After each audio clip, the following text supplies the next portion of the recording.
Et si les origines de la première religion de l'histoire de l'humanité prenaient racine au cœur de l'Afrique ancienne, précédant toutes les grandes religions du monde que nous connaissons? Et si cette vérité avait été délibérément étouffée pendant des siècles? Cela ressemble à une incroyable théorie du complot, n'est-ce pas?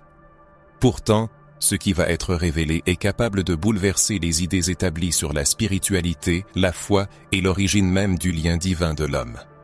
Il ne s'agit pas d'une simple information fortuite, mais peut-être de la réponse tant attendue à une quête intérieure, celle du chaînon manquant dans l'histoire spirituelle de l'humanité. Un chaînon qui a été délibérément effacé, déformé ou caché par ceux qui craignaient la lumière de la vérité.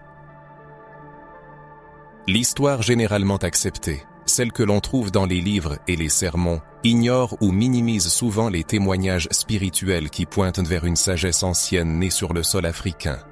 Là où d'anciennes civilisations possédaient une profonde compréhension de l'au-delà, du jugement spirituel, du paradis, de l'enfer, des lois divines et d'un Créateur suprême. Oui, la foi en un Dieu unique était vénérée dans les cultures africaines des milliers d'années avant que Moïse n'écrive les premiers livres de la Bible. Mais pourquoi cette information n'a-t-elle jamais été largement diffusée? Pourquoi cette vérité reste-t-elle cachée à ce jour? La réponse est simple. Elle est gênante. Elle perturbe les structures établies qui définissent la version officielle de l'histoire des religions. Elle remet en question l'opinion communément admise sur le véritable berceau de la spiritualité humaine. Il s'avère qu'il ne se trouve ni à Rome, ni à Jérusalem, ni à Athènes, mais dans les profondeurs de l'Afrique précoloniale, où des peuples sans technologie moderne mais dotés d'une sagesse spirituelle ont percé les mystères que nous appelons aujourd'hui la foi. Imaginez que les fondements de la spiritualité, les idées de salut, de jugement éternel, le concept d'un Dieu créateur ne soient pas nés avec le judaïsme ou le christianisme, mais aient été inspirés, influencés, voire empruntés à une tradition spirituelle africaine bien plus ancienne. Imaginez que la Bible que nous connaissons, malgré ses vérités éternelles, porte l'empreinte d'un passé délibérément occulté. Il ne s'agit pas de simples faits historiques arides, mais d'un appel à l'éveil, un voyage vers les racines spirituelles les plus profondes de l'humanité. Explorons ensemble les messages ignorés par la communauté universitaire, les preuves archéologiques étouffées, les traditions orales africaines qui ont traversé des siècles de domination coloniale et religieuse. Et voyons comment l'Afrique, si souvent marginalisée dans les récits officiels, est en réalité le berceau sacré du lien entre l'homme et le divin. Préparez-vous à entendre les noms de divinités, à découvrir des pratiques spirituelles.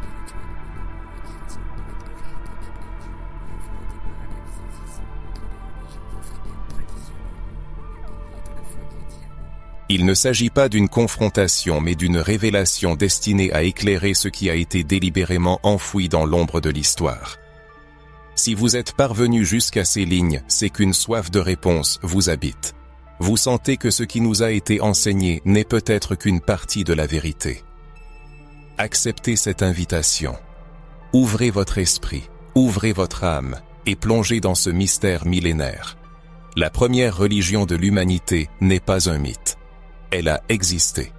Elle a survécu en fragments et aujourd'hui, elle est prête à se révéler. Avant de nous plonger dans la révélation de ces liens profonds, il est essentiel de comprendre les causes premières. Avant d'examiner les preuves historiques et les connexions qui échappent à la plupart, il est important de pénétrer l'essence de cette révélation. Pourquoi, lorsque l'on considère l'histoire des religions, l'Afrique est-elle pratiquement absente en tant que berceau de la spiritualité humaine? Comme si une barrière invisible dissimulait un passé sacré et oublié. Pourtant, en y regardant de plus près, les signes ont toujours été présents, attendant d'être découverts.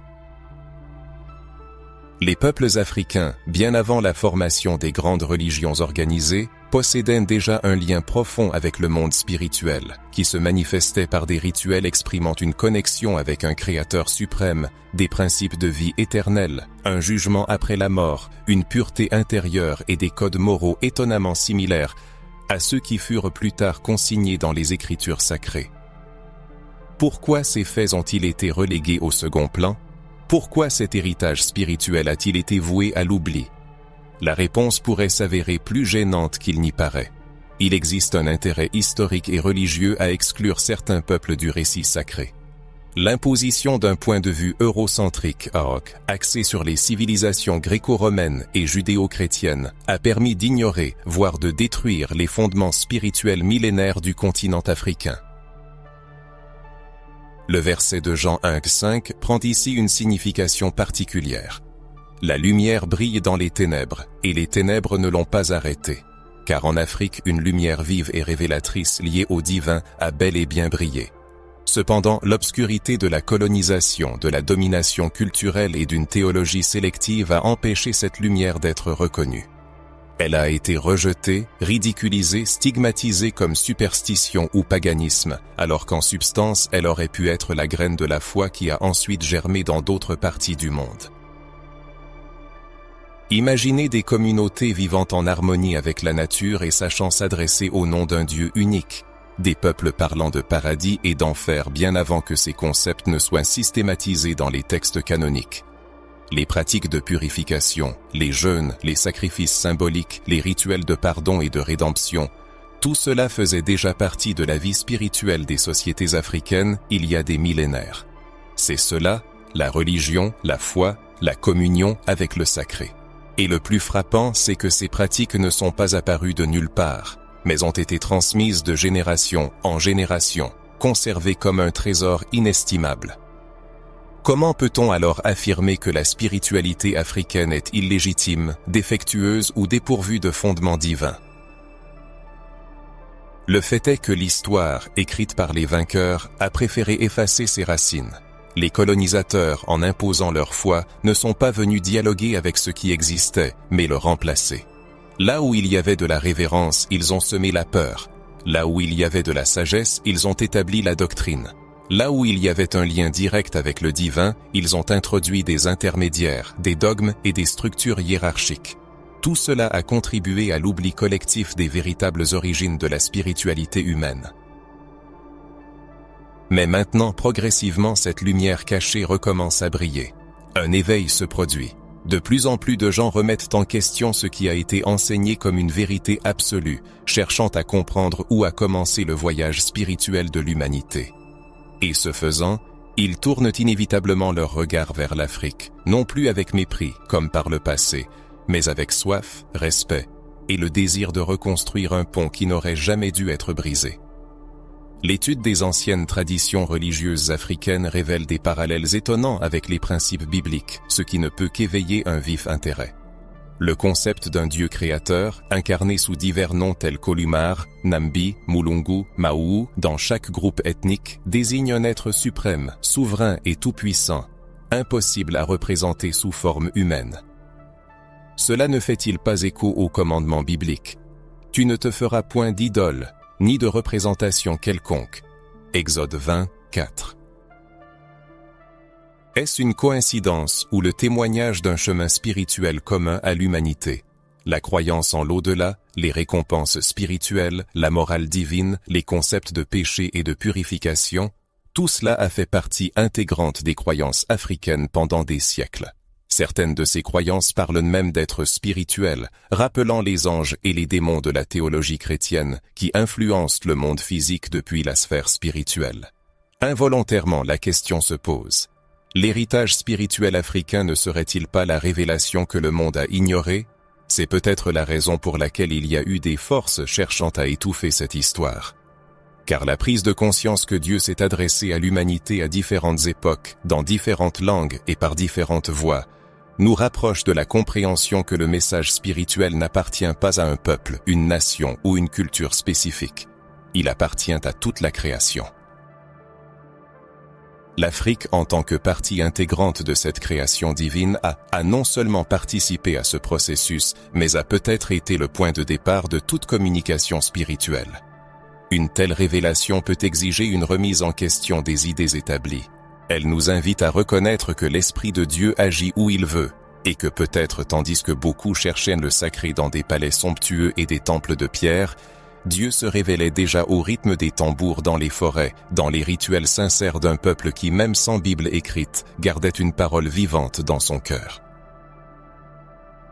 Cette prise de conscience peut nous amener à reconsidérer nos connaissances sur les religions de l'Antiquité. S'il existe une vérité spirituelle qui a été délibérément passée sous silence, alors il y a aussi une responsabilité de la révéler.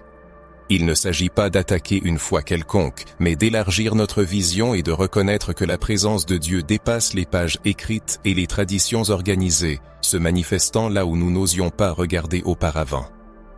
Peut-être qu'à un moment de votre vie vous avez eu le sentiment qu'il manquait quelque chose dans les idées établies sur les origines de la foi. Il est temps de mettre en lumière ensemble ce qui est resté caché pendant des millénaires. Il existe un fil brisé dans l'histoire de la foi, reliant la plus ancienne révélation de l'humanité au monothéisme, la croyance en un Dieu unique et souverain, créateur du ciel et de la terre. Cependant, ce fil ne prend pas sa source avec Abraham, comme on le croit généralement, mais remonte bien plus loin, dans les traditions spirituelles des anciens peuples africains, qui existaient bien avant l'écriture de la Bible et l'émergence du concept de religion organisée. Lorsque l'on parle de monothéisme, l'association avec la tradition judéo-chrétienne vient presque instantanément à l'esprit. L'idée d'un Dieu unique, immortel et tout-puissant semble indissociable de l'image du Dieu d'Israël. Cependant, et si l'on admettait que ce concept était connu, proclamé et vénéré dans les civilisations africaines bien avant que les premières tables de la loi ne soient gravées, à première vue, cela peut paraître incroyable, mais c'est l'une de ces vérités qui ont été soit délibérément passées sous silence, soit ignorées en raison de stéréotypes établis. Dans l'Afrique préhistorique, le nom de Dieu variait selon les particularités linguistiques, culturelles et régionales, mais l'essence restait la même. Il était présenté comme le Créateur, invisible, éternel, insondable, omniprésent et source de toute existence. Le peuple Yoruba l'appelait Olumare ou Oloron. Les peuples Bantous s'adressaient à lui comme Nzambi, les Akan du Ghana vénéraient Nyam. Les habitants du Congo le nommaient Nzambe, et dans certaines tribus d'Afrique du Nord, il était connu comme le Créateur, le Grand Esprit ou l'Origine. Il est important de noter qu'aucun de ces noms n'était associé à un panthéon de divinités, caractéristique des croyances païennes, mais se référait à un être suprême unique, transcendant tous les esprits et entités. Le monothéisme forme la plus pure.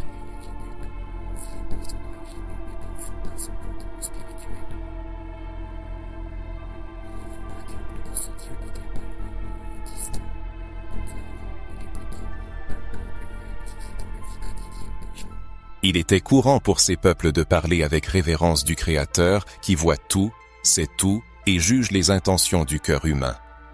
Beaucoup croyaient moi qu'il habitait les cieux, mais qu'il était en même temps présent dans toute la création, à la manière d'un esprit omniprésent. Ce Dieu ne pouvait être représenté sous forme d'idole ou de sculpture, car cela était considéré comme une insulte et une tentative de le limiter à une forme humaine. Le parallèle avec le commandement biblique « Tu ne te feras point d'idole, ni de représentation quelconque » est tout simplement saisissant. Mais comment cela était-il possible si ces peuples n'avaient jamais lu le livre de l'Exode? Comment connaissaient-ils l'invisibilité et l'éternité du Créateur? Cette question remet en cause de nombreuses idées établies. Ce que certains savants appelaient avec dédain des croyances tribales représentait en réalité de riches systèmes spirituels, contenant des normes éthiques, la compréhension des concepts sacrés de péché, de rédemption, de prière, de jeûne, de purification et même de rétribution. Des peuples entiers vivaient selon des lois spirituelles qui n'étaient pas empruntées à la Bible, mais enracinées dans la conscience collective de ces civilisations, peut-être inspirées par le même esprit qui animait les prophètes de l'Antiquité. Ils ne lisaient pas de textes sacrés, mais se guidaient par des principes qui se sont ensuite retrouvés dans ces textes.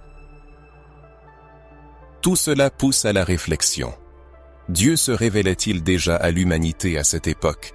L'Esprit Saint agissait-il parmi ces peuples, les guidant invisiblement avant même qu'ils ne reçoivent un nom? Le concept de Dieu chez ces peuples était si englobant qu'il était craint, adoré et sincèrement recherché. Il n'était pas simplement un mythe expliquant le tonnerre ou le lever du soleil, mais un législateur moral, le maître de la vie et le juge des actions humaines. De plus, beaucoup croyaient qu'après la mort, chaque âme se présenterait devant lui et rendrait compte de ses actes, les justes recevant une récompense et les impies une punition. Cela ne vous rappelle-t-il rien? Oui, on retrouve ici un lien évident avec les enseignements éternels de la parole. Au fond des traditions africaines se cachent des récits étonnants de la création de l'homme. Certaines tribus croient clairement que la vie a été insufflée aux hommes par un serviteur des dieux. D'autres affirment que l'ancêtre a été modelé à partir de l'argile de la terre. Il est frappant de constater à quel point ces représentations, nées loin des terres bibliques, résonnent avec le livre de la Genèse.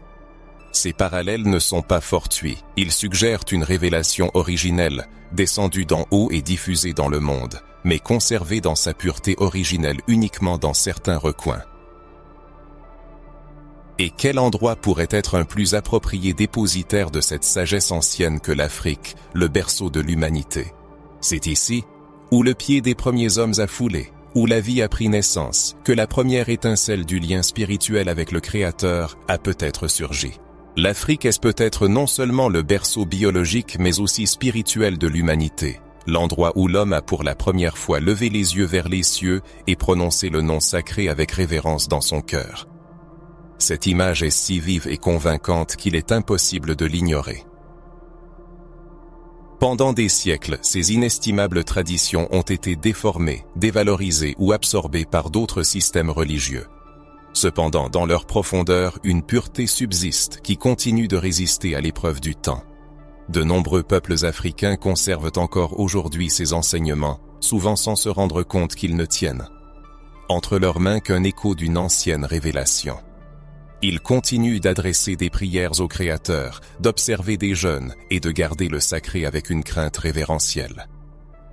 Et cela nous pousse à nous demander: possédons-nous, avec un accès si large à la parole écrite, la même profondeur et intensité spirituelle qu'eux? La prise de conscience que ces connaissances ont été passées sous silence pendant des siècles provoque un profond choc. La théologie occidentale a longtemps ignoré l'existence même d'un monothéisme africain primitif. Mais aujourd'hui, animés par une soif de justice historique, nous restaurons ces vérités perdues. Et plus nous nous plongeons dans l'étude des croyances africaines, plus le sentiment devient clair que quelque chose de vital nous a été refusé. La racine de la foi a été cachée, mais non détruite. Elle a survécu dans les chants, les rituels, les noms anciens et les expressions sacrées qui ont résisté à l'épreuve du temps, de la colonisation et des persécutions. Tout cela témoigne que l'histoire de la foi est bien plus riche et complexe que ce qui nous a jamais été raconté. Peut-être que pour beaucoup ce sujet semblera nouveau et même inconfortable, mais telle est la force de la vérité. Elle brise les vieilles idées, provoque des inquiétudes mais finalement libère. Il est peut-être temps d'ouvrir les yeux sur tout ce qui a été nié et passé sous silence par commodité. L'histoire de la foi doit être racontée dans son intégralité, et l'Afrique a beaucoup à nous apprendre. On ne peut manquer de mentionner l'Égypte ancienne, l'une des civilisations les plus influentes et mystérieuses de l'histoire. Cette culture millénaire n'a pas seulement étonné le monde par sa grandeur architecturale, ses pharaons et ses dieux, mais a également offert à l'humanité des concepts spirituels profonds, étroitement liés aux Écritures sacrées. Le livre de la religion égyptienne et les temps bibliques tant que l'au-delà, le mouvement moderne et la planification spirituelle. Si évident de demander leur pense qu'une partie du fondement théologique de la Bible a été façonnée sous l'influence des idées qui circulaient parmi les anciens Égyptiens. Dans l'Égypte ancienne, la sphère spirituelle occupait une place centrale dans la vie de la société, dans tous les aspects de l'existence. La croyance au-delà n'était pas une simple conviction, mais un système organisé, et profondément ritualisé. Les Égyptiens croyaient fermement que l'âme continuait son existence après la mort du corps physique, et que l'éternité de cette âme dépendait directement de sa pureté et des actions accomplies durant la vie. Le célèbre Livre des Morts, l'un des textes les plus connus de la civilisation égyptienne antique, était un guide détaillé de sorts, destiné à aider l'âme à traverser en toute sécurité le monde spirituel, en surmontant les épreuves et les jugements, pour finalement atteindre le bonheur éternel dans la demeure des dieux. Cela ne vous donne-t-il pas une sensation de déjà-vu? Quiconque est familier avec les textes biblique remarquera sans aucun doute des parallèles avec les concepts de jugement, de rétribution et de punition éternelle. Cette idée n'est pas née dans le vide, et sa présence manifeste dans l'Égypte ancienne indique un lien ancien qui mérite une étude et un respect plus approfondi. Un autre aspect digne d'une attention particulière est le concept de purification spirituelle. Pour les Égyptiens, la pureté n'était pas seulement un état physique, mais plutôt un impératif spirituel fondamental. Ils pratiquaient des rituels complexes, incluant des ablutions, des sacrifices, des jeûnes et des prières, pour préparer leur esprit à la rencontre avec le divin. Cette idée de purification trouve des échos clairs dans les enseignements bibliques, où la sainteté, la repentance et le pardon sont des pierres angulaires pour la réconciliation avec Dieu. Les Égyptiens croyaient que l'âme, n'ayant pas subi le processus de purification, serait condamnée au chaos éternel ou à la destruction. Spirituel. Dans la Bible, notamment dans l'Ancien Testament, nous voyons des prophètes et des prêtres qui soulignent constamment la nécessité de purifier le cœur et le corps pour établir une connexion avec le Seigneur. Cependant, l'influence de l'Égypte dépasse largement les concepts spirituels, pénétrant la sphère du symbolisme et des récits. L'Ankh, le symbole égyptien de la vie éternelle, en est l'un des exemples les plus frappants. Ce n'est pas un hasard si ce symbole apparaît sur des images qui ont ensuite été adoptées par certaines traditions chrétiennes comme symbole de la vie en Christ. L'idée du jugement dernier égyptien, où le cœur du défunt était pesé sur une balance contre la plume de la vérité, a anticipé le système moral de rétribution et de punition qui s'est ensuite cristallisé dans le christianisme et le judaïsme. Comme si les Écritures sacrées avaient rassemblé des fragments de cette sagesse ancienne, les adaptant à un nouveau contexte et à un nouveau peuple. Tout en conservant l'essence du message divin. La figure du pharaon, souvent perçue exclusivement comme un dirigeant terrestre, jouait également un rôle spirituel important. Il était l'intermédiaire entre les dieux et le peuple, garant de l'ordre et de la justice divine sur terre. Cette notion d'intermédiaire est encore plus clairement exprimée dans le Nouveau Testament avec Jésus-Christ, qui est présenté comme le seul chemin vers Dieu et l'intermédiaire entre Dieu et les hommes. Nous voyons ici un lien historique qui traverse les siècles. La religiosité égyptienne a préparé le terrain pour une compréhension plus profonde de la médiation divine, qui a été plus pleinement révélée dans les Écritures sacrées. L'Égypte, souvent appelée le pays des mystères, conserve encore de nombreux secrets liant ses pratiques religieuses aux révélations bibliques. Les pyramides, les temples, les inscriptions hiéroglyphiques, tout cela peut être considéré comme un code spirituel, cherchant à relier le terrestre au céleste, l'humain au divin. Ces constructions majestueuses étaient bien plus que de simples tombes ou palais. Elles étaient des centres de pouvoir spirituel où se déroulaient des rituels de purification, de protection et d'établissement d'un lien avec les dieux. Ainsi, la spiritualité égyptienne représente un chapitre fondamental dans la compréhension des origines des idées de paradis, d'enfer, de purification et de jugement, qui intriguent encore ceux qui étudient la Bible. En étudiant de la Bible, en particulier sa partie de l'Ancien Testament, on remarque involontairement des échos de l'influence de la culture égyptienne ancienne. L'exode des Israélites de la captivité égyptienne apparaît non seulement comme un événement historique, mais aussi comme un symbole d'éveil spirituel. C'est un chemin de la dépendance servile à la liberté, de l'obscurité de l'ignorance à la lumière de la révélation, de la mort spirituelle à une nouvelle vie. Dans cette transition est enfermé un symbolisme profond, indiquant des changements radicaux dans la relation entre l'homme et Dieu, des changements enracinés dans la terre égyptienne, où la quête du sacré et les pratiques spirituelles ont prospéré depuis l'Antiquité. Mais pourquoi la reconnaissance de ce lien suscite-t-elle tant de controverses? Pourquoi beaucoup résistent-ils encore à l'idée que l'Égypte ait eu une influence fondamentale sur la formation des enseignements bibliques? La raison réside dans ce que l'on peut appeler un contrôle historique et religieux. Reconnaître les racines africaines des religions abrahamiques signifie pour beaucoup remettre en question la vision établie d'une origine exclusivement européenne ou juive de la foi. Cela remet en cause des paradigmes familiers, ce qui peut être douloureux, mais en même temps enrichit notre compréhension, car seule la connaissance de toute la vérité permet d'approfondir la foi et la conscience spirituelle. L'éveil à cette vérité est capable de changer notre perception de la Bible et de la spiritualité en général. La prise de conscience que les origines du monothéisme et des enseignements sacrés remontent à des cultures plus anciennes et diverses élargit nos conceptions de ce que signifie suivre Dieu. Nous commençons à comprendre que le message divin n'est pas la propriété exclusive d'un peuple, d'une culture, d'un texte, mais qu'il s'adresse à toute l'humanité en tout temps. Il s'est précisé dans ce message universel qu'il faut restaurer, non pas comme un motif de rivalité entre les croyances, mais comme une reconnaissance de la richesse spirituelle qui existait bien avant l'apparition des Écritures. Reconnaître l'Égypte comme l'une des sources fondamentales des idées spirituelles est aussi un acte de justice historique et spirituelle. Cela signifie reconnaître que la foi qui a transformé le monde est le résultat d'un héritage collectif, fondé sur l'expérience, la sagesse et les révélations de nombreux peuples, en particulier ceux dont la voix a été étouffée pendant des siècles. Avez-vous déjà pensé que de nombreuses idées que nous avons l'habitude de considérer comme uniques à la Bible ont en réalité des racines dans d'anciennes traditions africaines? Dans l'histoire de l'humanité, en particulier dans le domaine des quêtes spirituelles et religieuses, on observe une constante. L'occultation délibérée des traditions anciennes, surtout celles liées aux origines spirituelles de l'Afrique. Le berceau de la foi, la source d'un lien direct avec le divin et d'enseignements profonds, a été systématiquement voué à l'oubli, déformé ou totalement nié. Mais pourquoi cela s'est-il produit? Pourquoi un continent si riche en sagesse spirituelle et religieuse a-t-il été pratiquement exclu des récits historiques officiels? Et à qui cela profitait-il?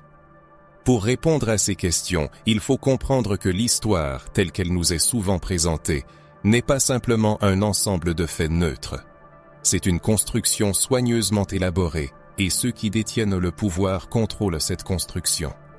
Pendant des siècles, les empires coloniaux et religieux ont affirmé leur domination non seulement sur le plan politique, mais aussi sur les plans culturels et spirituels. Ils comprenaient que pour maintenir leur pouvoir, il était nécessaire de contrôler le récit, de définir ce qui serait considéré comme vrai et ce qui serait voué à l'oubli. L'ancienne spiritualité africaine, avec ses racines monothéistes, ses rites de purification, sa foi en l'au-delà et le jugement divin, représentait une menace palpable pour l'ordre établi. Il est facile d'imaginer l'influence d'une religion lorsqu'elle est perçue comme une source.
Un tel rejet donnait aux colonisateurs une justification non seulement pour la domination politique, mais aussi pour la destruction culturelle et spirituelle des peuples.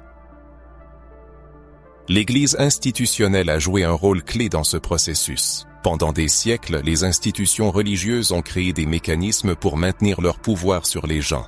Pour cela, il était nécessaire d'éliminer toute concurrence spirituelle. Les sources écrites, les textes sacrés, les anciens temples et pratiques africains ont été systématiquement détruits ou ignorés. Les documents, les artefacts, les rituels et même les traditions orales ont été voués à l'oubli ou discrédités. Ce processus a conduit à la disparition presque complète des traditions spirituelles africaines de la scène historique officielle.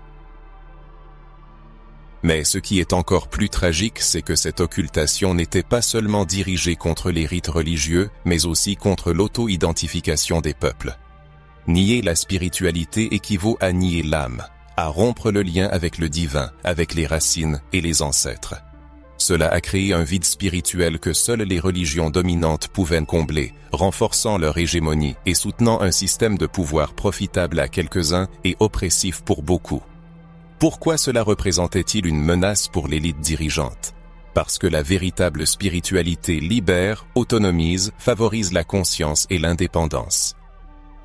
Lorsqu'un peuple connaît et valorise son histoire spirituelle, son lien avec le divin et son identité ancestrale, il n'est pas si facile de le soumettre à des systèmes externes cherchant à contrôler l'esprit, les croyances et les actions. Cette connaissance devient une arme puissante contre les manipulations et l'oppression. Par conséquent, l'occultation de ces traditions était vitale pour la préservation de l'ordre existant. L'histoire offre de nombreux exemples d'une telle occultation. Les rapports des premiers missionnaires européens mentionnent la destruction de temples africains, l'interdiction de rituels et la persécution des chefs spirituels traditionnels. Les livres sacrés locaux étaient brûlés, les langues et symboles indigènes étaient interdits, et les nouvelles générations s'étaient élevées dans un esprit de rejet de tout ce qui existait avant le contact avec la foi officielle. Ce fut une stratégie d'effacement culturel et spirituel qui causa d'énormes dommages dont les conséquences se font encore sentir aujourd'hui. Malgré toutes les tentatives, la vérité ne peut être oubliée pour toujours. Les anciennes traditions africaines ont opposé une résistance tenace. Elles ont survécu, se cachant dans des recoins, se manifestant secrètement lors de célébrations et se transmettant de génération en génération par des traditions orales. À l'ère de l'éveil spirituel mondial et de la quête d'une compréhension profonde de la vérité, ces racines commencent à être mises en lumière, comprises et valorisées comme jamais auparavant. Il s'agit véritablement d'une renaissance de la foi originelle, qui s'adressait directement au cœur humain, contournant les barrières et les dogmes stricts. Pour ceux qui cherchent à comprendre les origines du divin et les mystères cachés dans la Bible, cette reconnaissance est fondamentale. La prise de conscience que le monothéisme et de nombreux concepts spirituels fondamentaux ne sont pas nés en un seul endroit, mais se sont manifestés dans diverses cultures à travers le monde, contribue à élargir notre compréhension de Dieu, de la foi et de la destinée humaine. Se reconnecter au passé ancien renforce la spiritualité dans le présent et ouvre la voie à un avenir plus sincère et inclusif. Même face aux omissions historiques, il existe une preuve frappante que l'ancienne foi africaine n'a jamais été complètement éradiquée. Cette spiritualité ancienne, malgré les persécutions, la destruction des temples et les tentatives de l'effacer de la mémoire collective, reste vivante et palpitante, transmise presque imperceptiblement mais puissamment à travers les traditions orales, les symboles et les rituels qui ont perduré parmi divers peuples africains jusqu'à aujourd'hui.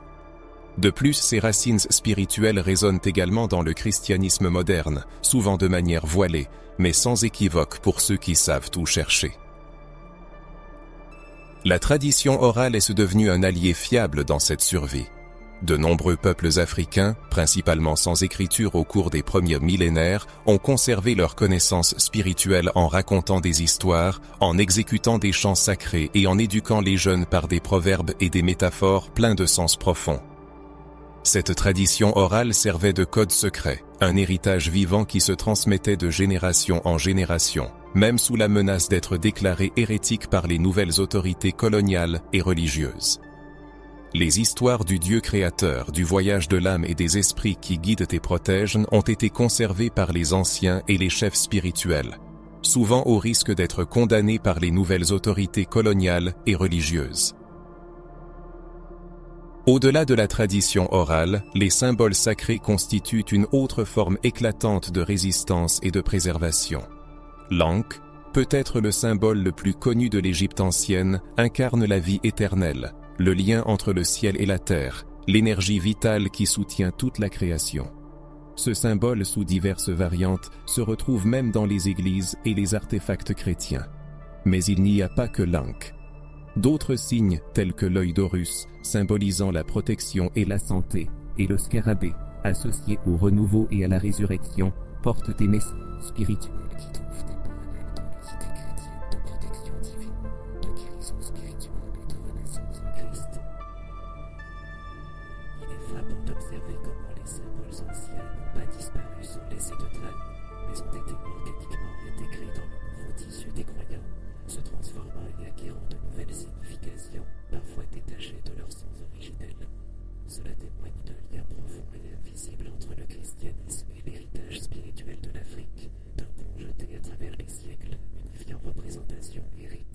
Beaucoup ne soupçonnent pas que les processions solennelles, l'accompagnement musical, les chants et même certains rituels de purification, si caractéristiques des communautés chrétiennes africaines, puisent leurs racines dans des traditions anciennes, formant une identité spirituelle unique, multiforme et puissante. La conservation des rites de purification, des pratiques de prière, des sacrifices et des jeûnes constitue une preuve convaincante que l'ancienne spiritualité africaine n'est pas une simple page d'histoire. Dans de nombreux coins du continent, les rituels d'initiation, les cérémonies de guérison et les fêtes en l'honneur des ancêtres sont encore célébrés avec la même ferveur qu'il y a des millénaires. Ces rites témoignent d'un lien continu et direct avec le monde des esprits, les ancêtres et le Créateur suprême.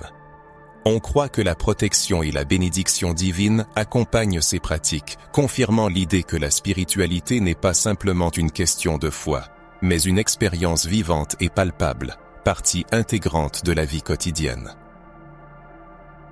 Même dans le christianisme africain moderne, on peut observer des échos clairs de cet héritage. Dans les églises du Nigeria, du Ghana, du Congo et d'Éthiopie, des éléments musicaux, des danses, des symboliques et des formes de culte rappelant les rites anciens sont organiquement intégrés à la liturgie. L'utilisation des tambours, la danse comme expression de louange, l'encens et la vénération des chefs spirituels, dotés des traits des anciens prêtres, sont tous une continuation directe d'une foi qui a résisté, s'est adaptée et a renaît sous une forme renouvelée. L'influence de la spiritualité africaine ne se limite pas aux frontières du continent. Dans la diaspora africaine, en particulier en Amérique du Nord et du Sud, des traditions religieuses telles que le candomblé, la santeria et l'umbanda conservent un lien profond avec les racines africaines, s'entremêlant avec des éléments du christianisme. Ces religions syncrétiques sont un témoignage vivant que l'ancienne spiritualité africaine a non seulement survécu, mais s'est également réinterprétée, atteignant de nouveaux horizons et continuant d'influencer des millions de personnes dans le monde entier. Cette résistance spirituelle est un triomphe sur l'oubli, une preuve incontestable que l'ancienne foi ne s'est pas éteinte, mais s'est transformée. Il existe des manifestations plus subtiles de la survie de cette spiritualité, souvent inaperçues. L'idée même de la vénération des ancêtres, si caractéristique des religions africaines, résonne avec la vénération chrétienne des saints et des martyrs. Si pour les Africains, le lien avec les ancêtres est un moyen de maintenir la connexion avec le divin, pour de nombreux chrétiens, ce lien se manifeste par l'intercession des saints. Cette pratique présente des parallèles évidents et fait l'objet de débats historiques précisément en raison de cette influence indirecte. Cette interconnexion spirituelle montre que les frontières entre les religions ne sont pas aussi strictes qu'on le croit généralement, et qu'il existe un flux de connaissances et de foi qui traverse les cultures et les époques. Un aspect fascinant, c'est le rôle des histoires et des mythes qui, malgré des différences apparentes, reflètent des thèmes spirituels universels. La lutte entre le bien et le mal, les voyages de l'âme, le sacrifice de soi pour l'humanité et l'espoir de la rédemption. Ces thèmes, présents dans les récits africains et bibliques, indiquent une source spirituelle commune ou une inspiration mutuelle. Cela nous invite à dépasser les barrières religieuses et culturelles et à reconnaître l'unité dans la quête humaine du sacré. Il est important de souligner que les signes de la survie de l'ancienne foi africaine nous incitent à repenser nos conceptions de la spiritualité. Ils nous appellent à reconnaître que la recherche de Dieu et de la vérité n'est pas unilatérale et n'appartient pas exclusivement à une seule nation ou tradition. Au contraire, elle est universelle et multiforme, enracinée dans une histoire profonde et complexe. Accepter cette idée libère, permettant de respecter et de valoriser la diversité des manifestations spirituelles, en réalisant qu'elles pointent toutes vers un Dieu créateur unique. L'ancienne foi africaine a-t-elle réellement survécu et se manifeste-t-elle dans les symboles, rituels et pratiques modernes, même dans le christianisme? Sommes-nous conscients de ce lien? Lorsque l'on mentionne la Bible, on imagine souvent des histoires se déroulant au Moyen-Orient, dans les déserts, à Jérusalem ou en ancienne Judée. Cependant, la présence africaine dans les récits bibliques est significative et fondamentale, bien que rarement soulignée. Des figures telles que Couche, l'Éthiopie, les pharaons, la reine de Saba et Simon de Cyrène s'entrelacent avec les pages sacrées, démontrant un lien indissoluble de l'Afrique avec l'histoire spirituelle racontée dans la Bible. Cela pousse à se demander pourquoi cette présence africaine a été minimisée et comment cela est lié au contexte plus large des racines africaines de la foi. Couche, par exemple, est mentionné à plusieurs reprises dans l'Ancien Testament comme une région et un peuple d'une grande importance. La Bible mentionne les descendants de Couche, fils de Tcham et petit-fils de Noé, comme faisant partie des peuples anciens qui habitèrent la terre. Couche était connu pour sa force, sa sagesse et son lien spirituel. Ce n'était pas seulement un lieu géographique, mais un symbole de force et de spiritualité. L'Éthiopie, une partie du territoire de Couche, apparaît dans de nombreux textes comme une nation respectée, même par le peuple d'Israël. Isaïe mentionne l'Éthiopie dans diverses prophéties, soulignant son importance dans le plan divin. L'Éthiopie, avec son histoire chrétienne ancienne, conserve des traditions remontant au temps biblique, ce qui souligne la continuité spirituelle du continent. La reine de Saba est un autre personnage intéressant. Elle a traversé les déserts et les montagnes pour rencontrer le roi Salomon, connu pour sa sagesse et sa puissance. Sa visite n'était pas seulement une mission diplomatique, mais un moment d'échange spirituel profond. La Bible raconte son admiration pour la sagesse et la richesse spirituelle de Salomon, ainsi que les cadeaux qu'elle a apportés, symbolisant la reconnaissance et l'alliance. Cette reine représente le lien entre l'Afrique et Israël, entre deux mondes spirituels qui ont ensemble façonné l'histoire ancienne. Cependant, son importance reste peu étudiée, peut-être parce que mettre en avant une reine africaine au centre du récit biblique pourrait remettre en question les récits eurocentriques qui prédominent encore aujourd'hui. Dans les récits bibliques, une place particulière est accordée aux pharaons égyptiens. L'Égypte est le théâtre d'événements clés, notamment dans le livre de l'Exode. Le pharaon y apparaît non seulement comme un souverain terrestre, mais aussi comme un symbole spirituel, défiant la puissance du Tout-Puissant. Même au-delà de l'histoire de la libération des Israélites, l'Égypte incarne une terre au riche héritage culturel et spirituel, où le peuple de Dieu a passé une grande partie de son histoire. Le pharaon, en tant que lien entre les dieux et les hommes, entretenait un lien symbolique avec le monde divin, ce qui se reflète dans les conceptions bibliques du leadership spirituel et de la médiation. Cette interconnexion entre les pharaons et la Bible souligne que l'Afrique, et en particulier l'Égypte, joue un rôle non pas secondaire mais central dans l'histoire spirituelle de l'humanité. Une autre figure, peut-être moins connue mais non moins significative, est Simon de Cyrène. Il apparaît dans le Nouveau Testament, aidant à porter la croix de Jésus au Golgotha. Simon est originaire de Cyrène, une ville située sur le territoire de l'actuelle Libye, en Afrique du Nord. Sa participation à ce moment décisif de la crucifixion a un sens profond. L'Afrique n'était pas seulement présente, mais a activement participé aux événements clés du christianisme. Simon de Cyrène symbolise le lien spirituel et pratique de l'Afrique avec la foi chrétienne dès ses origines. Cette présence africaine dans la souffrance et la rédemption mérite d'être reconnue et profondément respectée. Ce qui unit toutes ces images et ces lieux, c'est qu'ils constituent une preuve tangible que la Bible n'est pas une histoire exclusivement juive ou orientale. C'est un récit qui implique, embrasse et s'entrelace avec le continent africain à différents niveaux, géographiques, historiques et spirituels. Cependant, cet aspect est souvent laissé dans l'ombre, probablement en raison de préjugés culturels et religieux qui préfèrent voir la foi liée à des régions et des peuples spécifiques, minimisant la diversité et la richesse de la présence africaine. Reconnaître l'importance de l'Afrique dans la Bible devient une étape cruciale vers la compréhension de l'universalité de la foi et du message divin. Cela élargit notre vision spirituelle et nous aide à réaliser que le plan de Dieu a toujours été global, inclusif et interculturel. Cela nous pousse à repenser les idées établies et à apprécier la diversité des manifestations de la foi à travers l'histoire. Avez-vous déjà réfléchi à l'influence de l'Afrique sur la Bible? Comment ce lien entre l'Afrique et les personnages bibliques change-t-il votre perception de l'histoire spirituelle? Nous sommes à un tournant de ce voyage cognitif. Après avoir révélé les racines profondes de la spiritualité africaine, l'influence de l'Égypte ancienne, l'occultation historique et les liens bibliques qui sont pratiquement passés sous silence, une question se pose, exigeant une réflexion sincère et profonde. Qu'est-ce que tout cela signifie pour nous aujourd'hui? Comment cette vérité sur les origines de la foi, restée cachée pendant des millénaires, peut-elle changer notre compréhension de Dieu, de la spiritualité et même de notre propre vie? Ne limitons-nous pas Dieu aux frontières d'une seule culture, d'un seul peuple, d'une seule manière d'exprimer la foi? Combien de fois entendons-nous dire que la vérité spirituelle est limitée à un livre, à une religion, à une nation? Et si la réalité était bien plus vaste?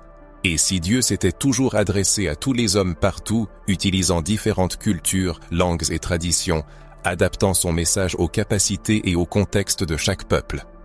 La prise de conscience de l'universalité de la foi peut provoquer un malaise intérieur car elle remet en question des convictions établies que nous considérions comme des vérités inébranlables. Cependant, cela ouvre également de nouveaux horizons pour une compréhension plus large et plus inclusive du divin. Reconnaître que la foi n'est pas la prérogative exclusive d'un groupe particulier, mais représente un patrimoine commun à l'humanité, permet de réaliser que le dessein de Dieu s'étend à tout ce qui existe. Cela incite à reconsidérer l'essence même de la religion et de la spiritualité. Leur but est-il de diviser et d'opposer, ou plutôt d'unir et de rassembler? Si le divin se manifeste à travers diverses traditions, s'il s'est adressé aux peuples d'Afrique, d'Égypte, d'Israël, et continue de nous parler aujourd'hui, cela ne témoigne-t-il pas d'un message qui dépasse les frontières humaines et culturelles?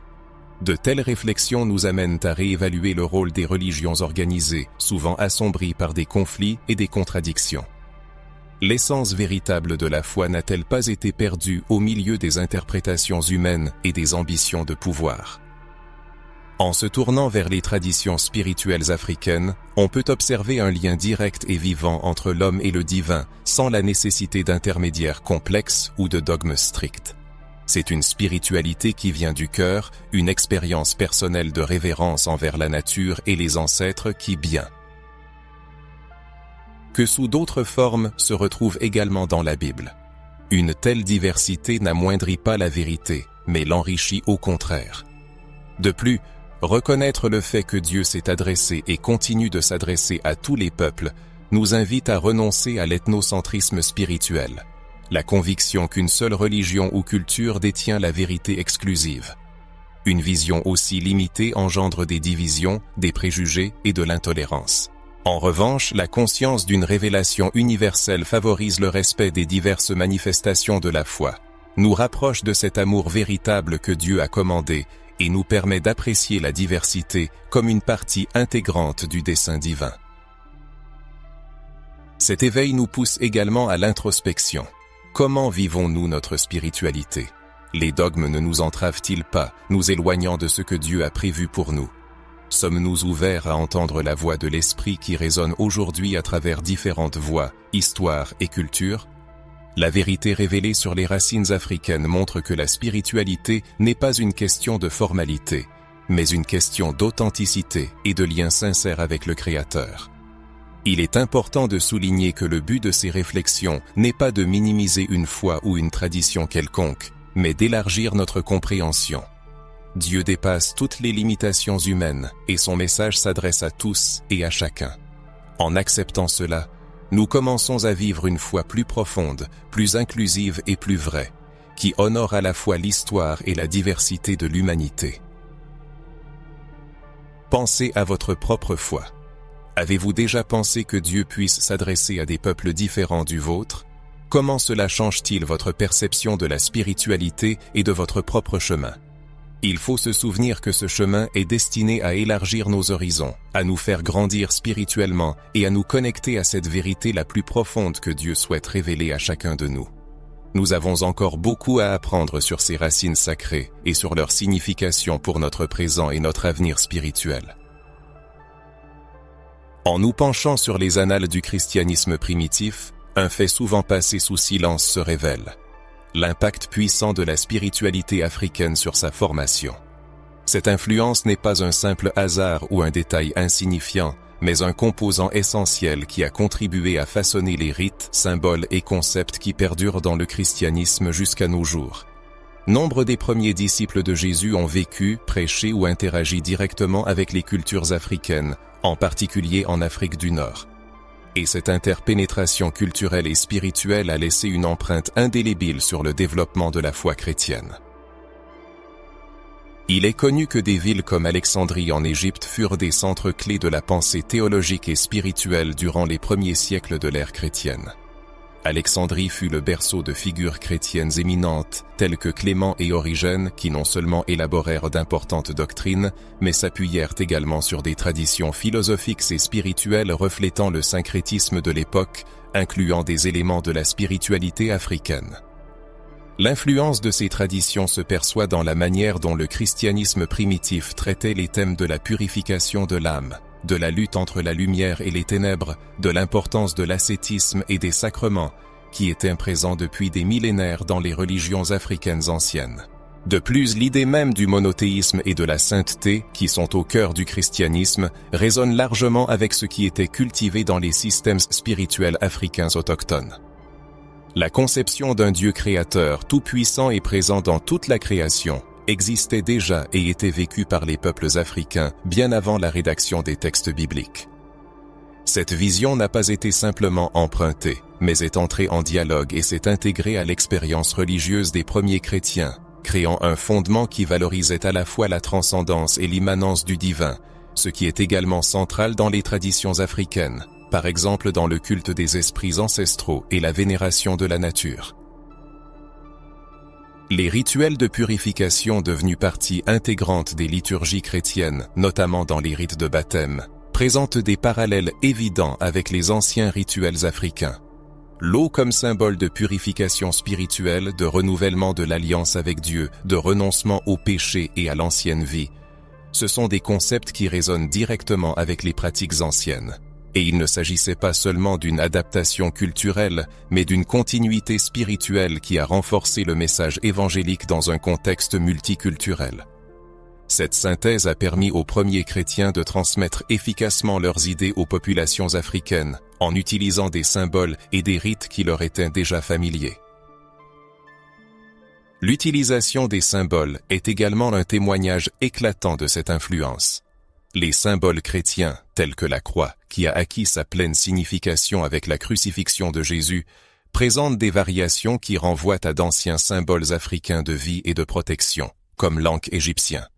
Bien que le christianisme ait imprégné ces symboles d'un nouveau contenu, leur origine et leur force symbolique résonnent avec les traditions africaines, montrant que les premiers chrétiens n'étaient pas isolés, mais intégrés dans un riche réseau spirituel qui traversait les frontières géographiques et culturelles. Un autre aspect important est la présence de figures historiques africaines qui étaient aux origines du christianisme. Saint Augustin, l'un des théologiens les plus influents de l'Église, est né en Afrique du Nord, sur le territoire de l'actuelle Algérie. Ses écrits ont façonné la théologie occidentale et il était lui-même profondément conscient des racines spirituelles de sa terre. Le christianisme primitif sur le continent africain n'a pas seulement reçu, mais a aussi créé, forgeant un héritage intellectuel et spirituel qui a influencé l'ensemble du monde chrétien. Cependant, cet héritage africain est resté méconnu pendant des siècles, éclipsé par des récits qui concentraient l'histoire du christianisme exclusivement sur l'Europe. Dans les communautés chrétiennes africaines, des traditions ont été précieusement conservées, témoignant d'une profonde continuité spirituelle qui va au-delà de la simple adhésion à des dirigeants. Le culte des saints, la vénération des martyrs, les pratiques musicales et de danse, ainsi que des manières spécifiques de célébrer les fêtes, portaient en elles des échos d'anciennes coutumes. Le christianisme africain apparaît comme une expression dynamique de la foi, combinant harmonieusement le sacré et le profane, l'ancien et le divin, démontrant que la spiritualité n'est pas un dogme figé, mais un processus vivant et évolutif. Il est important de noter que l'interaction entre le christianisme et la spiritualité africaine ne s'est pas limitée au continent africain, mais s'est étendue à la diaspora. En Amérique du Nord et du Sud, des religions syncrétiques telles que le candomblé, l'umbanda et la santeria ont émergé, dans lesquelles les anciennes croyances africaines se sont entremêlées avec les dogmes chrétiens. Ces religions témoignent que l'héritage spirituel de l'Afrique n'a pas été perdu, mais s'est transformé et a perduré, malgré toutes les difficultés. Cette survie spirituelle est une preuve éclatante de la force et de la résilience de la foi africaine, qui a eu une profonde influence sur les pratiques chrétiennes dans le monde entier. Malheureusement, cette partie importante de l'histoire reste souvent dans l'ombre. Beaucoup de gens ignorent que le christianisme primitif s'est formé dans un processus d'échange culturel et spirituel avec l'Afrique, et que cette influence est une partie intégrante et légitime de l'héritage chrétien. La prise de conscience de ce fait permet d'élargir les frontières de la compréhension de la foi, de reconnaître la richesse de la spiritualité humaine et d'apprécier la diversité existante au sein de la foi chrétienne unique. Cela pousse à se demander comment cette vérité sur l'influence africaine sur le christianisme primitif résonne dans le cœur des gens. Beaucoup connaissaient-ils ce lien profond et multiforme? J'exprime ma gratitude pour cette opportunité de faire ce voyage fascinant au cœur de l'histoire, afin de découvrir les racines de la foi et d'apprendre la vérité qui est restée si longtemps tue. Et si les origines de la première religion de l'histoire de l'humanité prenaient racine au cœur de l'Afrique ancienne, précédant toutes les grandes religions du monde que nous connaissons, et si cette vérité avait été délibérément étouffée pendant des siècles, cela ressemble à une incroyable théorie du complot, n'est-ce pas?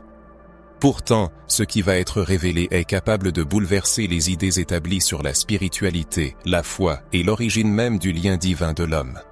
Il ne s'agit pas d'une simple information fortuite, mais peut-être de la réponse tant attendue à une quête intérieure, celle du chaînon manquant dans l'histoire spirituelle de l'humanité. Un chaînon qui a été délibérément effacé, déformé ou caché par ceux qui craignaient de la lumière de la vérité. L'histoire généralement acceptée, celle que l'on trouve dans les livres et les sermons, ignore ou minimise souvent les témoignages spirituels qui pointent vers une sagesse ancienne née sur le sol africain. Là où d'anciennes civilisations possédaient une profonde compréhension de l'au-delà, du jugement spirituel, du paradis, de l'enfer, des lois divines et d'un créateur suprême. Oui, la foi en un Dieu unique était vénérée dans les cultures africaines des milliers d'années avant que Moïse n'écrive les premiers livres de la Bible. Mais pourquoi cette information n'a-t-elle jamais été largement diffusée? Pourquoi cette vérité reste-t-elle cachée à ce jour? La réponse est simple, elle est gênante.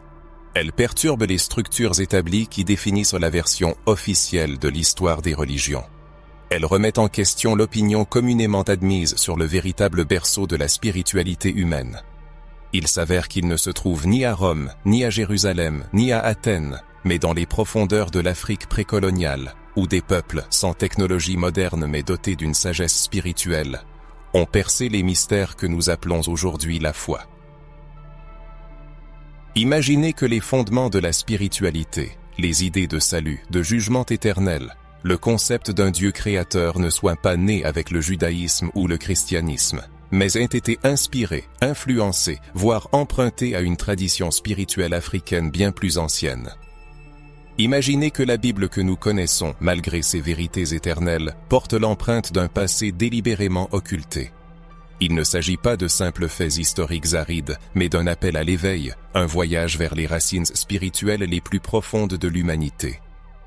Explorons ensemble les messages ignorés par la communauté universitaire, les preuves archéologiques étouffées, les traditions orales africaines qui ont traversé des siècles de domination coloniale et religieuse. Et voyons comment l'Afrique, si souvent marginalisée dans les récits officiels, est en réalité le berceau sacré du lien entre l'homme et le divin. Préparez-vous à entendre les noms de divinités oubliées, à découvrir des pratiques spirituelles millénaires qui résonnent avec les vérités bibliques et à voir des parallèles saisissants entre les religions africaines traditionnelles et les piliers de la foi chrétienne. Il ne s'agit pas d'une confrontation mais d'une révélation destinée à éclairer ce qui a été délibérément enfoui dans l'ombre de l'histoire.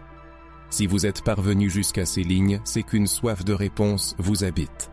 Vous sentez que ce qui nous a été enseigné n'est peut-être qu'une partie de la vérité. Acceptez cette invitation. Ouvrez votre esprit, ouvrez votre âme et plongez dans ce mystère millénaire.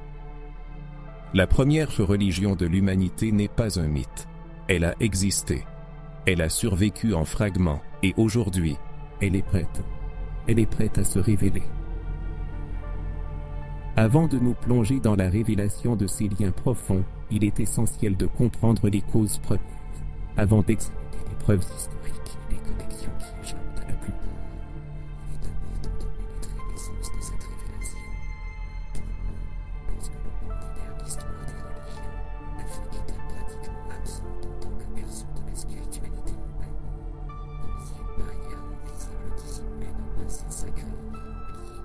Pourtant, en y regardant de plus près, les signes ont toujours été présents, attendant d'être découverts.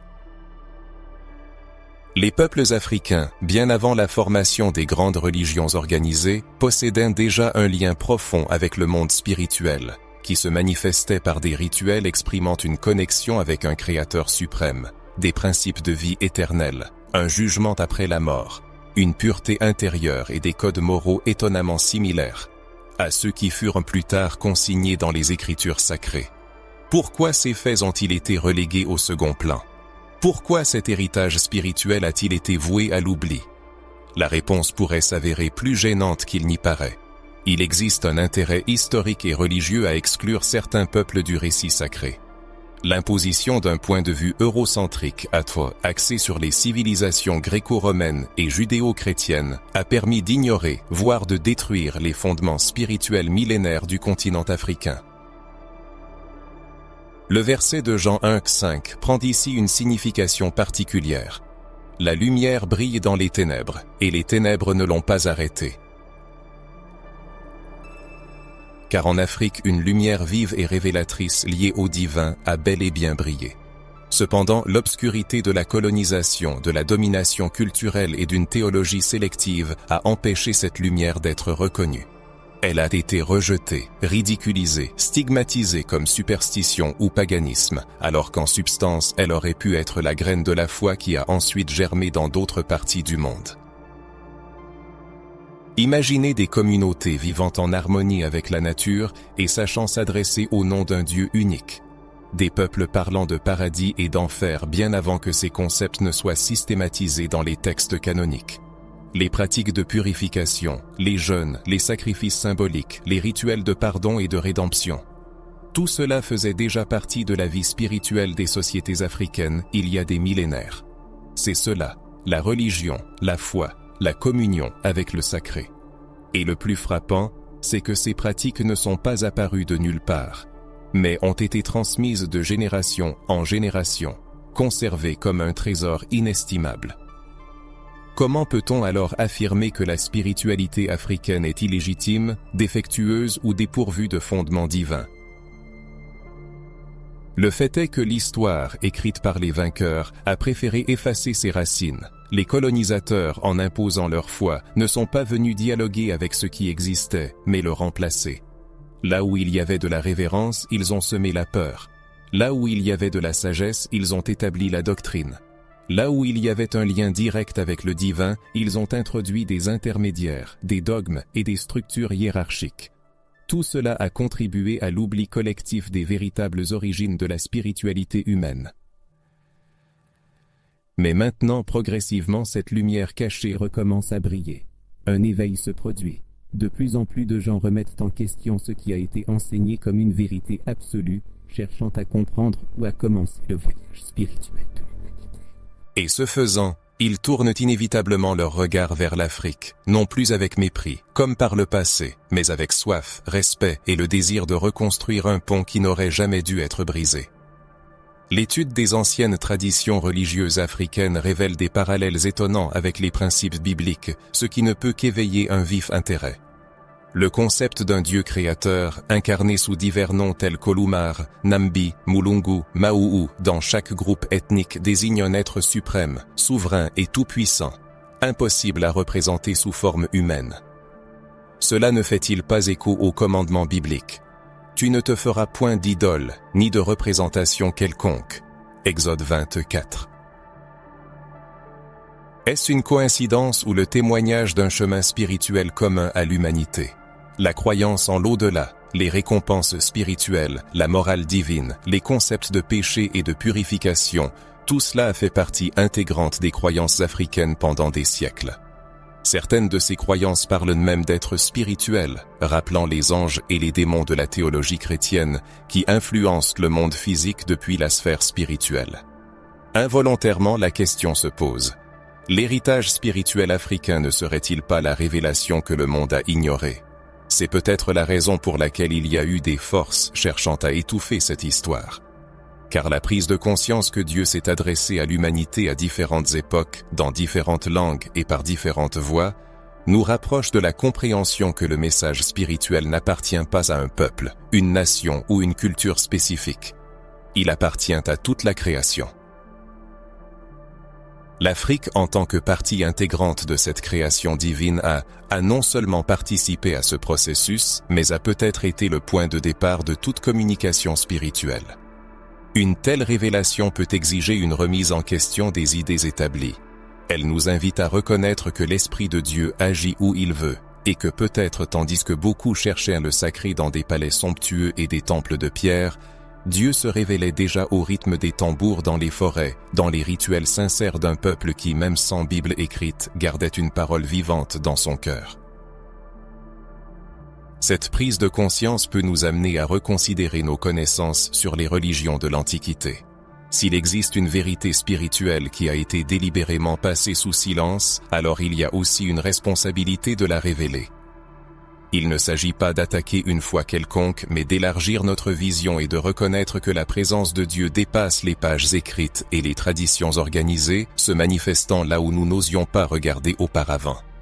Peut-être qu'à un moment de votre vie, vous avez eu le sentiment qu'il manquait quelque chose dans les idées établies sur les origines de la foi. Il est temps de mettre en lumière ensemble ce qui est resté caché pendant des millénaires. Il existe un fil brisé dans l'histoire de la foi, reliant la plus ancienne révélation de l'humanité au monothéisme, la croyance en un Dieu unique et souverain, créateur du ciel et de la terre. Cependant, ce fil ne prend pas sa source avec Abraham, comme on le croit généralement, mais remonte bien plus loin, dans les traditions spirituelles des anciens peuples africains, qui existaient bien avant l'écriture de la Bible et l'émergence du concept de religion organisée. Lorsque l'on parle de monothéisme, l'association avec la tradition judéo-chrétienne vient presque instantanément à l'esprit. L'idée d'un Dieu unique, immortel et tout-puissant semble indissociable de l'image du Dieu d'Israël. Cependant, et si l'on admettait que ce concept était connu, proclamé et vénéré dans les civilisations africaines bien avant que les premières tables de la loi ne soient gravées, à première vue, cela peut paraître incroyable, mais c'est l'une de ces vérités qui ont été soit délibérément passées sous silence, soit ignorées en raison de stéréotypes établis. Dans l'Afrique préhistorique, le nom de Dieu variait selon les particularités linguistiques, culturelles et régionales, mais l'essence restait la même. Il était présenté comme le Créateur, invisible, éternel, insondable, omniprésent et source de toute existence. Le peuple Yoruba l'appelait Olumare, ou Oloron. Les peuples bantous s'adressaient à lui comme Nzambi, les Akans du Ghana vénéraient Nyame. Les habitants du Congo le nommaient Nzambe, et dans certaines tribus d'Afrique du Nord, il était connu comme le Créateur, le Grand Esprit ou l'Origine. Il est important de noter qu'aucun de ces noms n'était associé à un panthéon de divinités, caractéristique des croyances païennes, mais se référait à un être suprême unique, transcendant tous les esprits et entités. C'est le monothéisme dans sa forme la plus pure et originelle, ancien par son origine, mais profond par son contenu spirituel. Il est remarquable que ce Dieu n'était pas lointain et distant. Au contraire, il était proche, palpable et impliqué dans la vie quotidienne des gens. Il était courant pour ces peuples de parler avec révérence du Créateur, qui voit tout, sait tout et juge les intentions du cœur humain. Beaucoup croyaient en vain qu'il habitait les cieux, mais qu'il était en même temps présent dans toute la création, à la manière d'un esprit omniprésent. Ce Dieu ne pouvait être représenté sous forme d'idole ou de sculpture, car cela était considéré comme une insulte et une tentative de le limiter à une forme humaine. Le parallèle avec le commandement biblique « Tu ne te feras point d'idole, ni de représentation quelconque » est tout simplement saisissant. Mais comment cela était-il possible si ces peuples n'avaient jamais lu le livre de l'Exode? Comment connaissait-il l'invisibilité et l'éternité du Créateur? Cette question remet en cause de nombreuses idées établies. Ce que certains savants appelaient avec dédain des croyances tribales représentait en réalité de riches systèmes spirituels, contenant des normes éthiques, la compréhension des concepts sacrés de péché, de rédemption, de prière, de jeûne, de purification et même de rétribution. Des peuples entiers vivaient selon des lois spirituelles qui n'étaient pas empruntées à la Bible, mais enracinées dans la conscience collective de ces civilisations, peut-être inspirées par le même esprit qui animait les prophètes de l'Antiquité. Ils ne lisaient pas de textes sacrés, mais se guidaient par des principes qui se sont ensuite retrouvés dans ces textes. Tout cela pousse à la réflexion. Dieu se révélait-il déjà à l'humanité à cette époque? L'Esprit Saint agissait-il parmi ces peuples, les guidant invisiblement, avant même qu'ils ne reçoivent un nom? Le concept de Dieu chez ces peuples était si englobant qu'il était craint, adoré et sincèrement recherché. Il n'était pas simplement un mythe expliquant le tonnerre ou le lever du soleil, mais un législateur moral, le maître de la vie et le juge des actions humaines. De plus, beaucoup croyaient qu'après la mort, chaque âme se présenterait devant lui et rendrait compte de ses actes, les justes recevant une récompense et les impies une punition. Cela ne vous rappelle-t-il rien? Oui, on retrouve ici un lien évident avec les enseignements éternels de la parole. Au fond des traditions africaines se cachent des récits étonnants de la création de l'homme. Certaines tribus croient que la vie a été insufflée aux hommes par un serviteur des dieux, d'autres affirment que l'ancêtre a été modelé à partir de l'argile de la terre. Il est frappant de constater à quel point ces représentations, nées loin des terres bibliques, résonnent avec le livre de la Genèse. Ces parallèles ne sont pas fortuits, ils suggèrent une révélation originelle, descendue d'en haut et diffusée dans le monde, mais conservée dans sa pureté originelle uniquement dans certains recoins. Et quel endroit pourrait être un plus approprié dépositaire de cette sagesse ancienne que l'Afrique, le berceau de l'humanité? C'est ici, où le pied des premiers hommes a foulé, où la vie a pris naissance, que la première étincelle du lien spirituel avec le Créateur a peut-être surgi. L'Afrique est peut-être non seulement le berceau biologique mais aussi spirituel de l'humanité, l'endroit où l'homme a pour la première fois levé les yeux vers les cieux et prononcé le nom sacré avec révérence dans son cœur. Cette image est si vive et convaincante qu'il est impossible de l'ignorer. Pendant des siècles, ces inestimables traditions ont été déformées, dévalorisées ou absorbées par d'autres systèmes religieux. Cependant, dans leur profondeur, une pureté subsiste qui continue de résister à l'épreuve du temps. De nombreux peuples africains conservent encore aujourd'hui ces enseignements, souvent sans se rendre compte qu'ils ne tiennent entre leurs mains qu'un écho d'une ancienne révélation. Ils continuent d'adresser des prières au Créateur, d'observer des jeûnes et de garder le sacré avec une crainte révérentielle. Et cela nous pousse à nous demander: possédons-nous, avec un accès si large à la parole écrite, la même profondeur et intensité spirituelle qu'eux? La prise de conscience que ces connaissances ont été passées sous silence pendant des siècles provoque un profond choc. La théologie occidentale a longtemps ignoré l'existence même d'un monothéisme africain primitif. Mais aujourd'hui, animés par une soif de justice historique, nous restaurons ces vérités perdues. Et plus nous nous plongeons dans l'étude des croyances africaines, plus le sentiment devient clair que quelque chose de vital nous a été refusé. La racine de la foi a été cachée, mais non détruite. Elle a survécu dans les chants, les rituels, les noms anciens et les expressions sacrées qui ont résisté à l'épreuve du temps, de la colonisation et des persécutions. Tout cela témoigne que l'histoire de la foi est bien plus riche et complexe que ce qui nous a jamais été raconté. Peut-être que pour beaucoup ce sujet semblera nouveau et même inconfortable, mais telle est la force de la vérité. Elle brise les vieilles idées, provoque des inquiétudes, mais finalement libère. Il est peut-être temps d'ouvrir les yeux sur tout ce qui a été nié et passé sous silence par commodité. L'histoire de la foi doit être racontée dans son intégralité et l'Afrique a beaucoup à nous apprendre. On ne peut manquer de mentionner l'Égypte ancienne, l'une des civilisations les plus influentes et mystérieuses de l'histoire. Cette culture millénaire n'a pas seulement étonné le monde par sa grandeur architecturale, ses pharaons et ses dieux, mais a également offert à l'humanité des concepts spirituels profonds, étroitement liés aux Écritures sacrées. Le lien entre la religion égyptienne et les thèmes bibliques, tels que l'au-delà, le jugement dernier et la purification spirituelle, est si évident que de nombreux chercheurs pensent qu'une partie du fondement théologique de la Bible a été façonnée sous l'influence des idées qui circulaient parmi les anciens Égyptiens. Dans l'Égypte ancienne, la sphère spirituelle occupait une place centrale dans la vie de la société, imprégnant tous les aspects de l'existence. La croyance en l'au-delà n'était pas une simple conviction, mais un système complexe, détaillé et profondément ritualisé. Les Égyptiens croyaient fermement que l'âme continuait son existence après la mort du corps physique, et que l'éternité de cette âme dépendait directement de sa pureté et des actions accomplies durant la vie.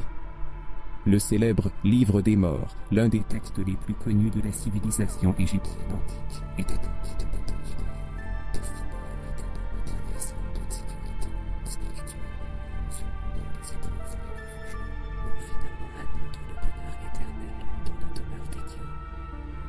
Cela ne vous donne-t-il pas une sensation de déjà-vu? Quiconque est familier avec les textes bibliques remarquera sans aucun doute des parallèles avec les contes de jugement, de rétribution et de punition éternelle. Cette idée ne naît dans le vide, mais s'apparente à une forme dans la vie particulièrement détaillée qui mérite une étude même plus approfondie.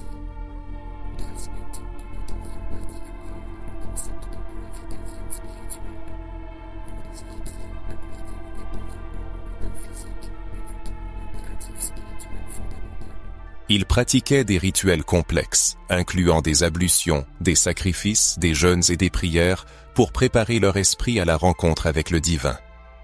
Cette idée de purification trouve des échos clairs dans les enseignements bibliques, où la sainteté, la repentance et le pardon sont des pierres angulaires pour la réconciliation avec Dieu.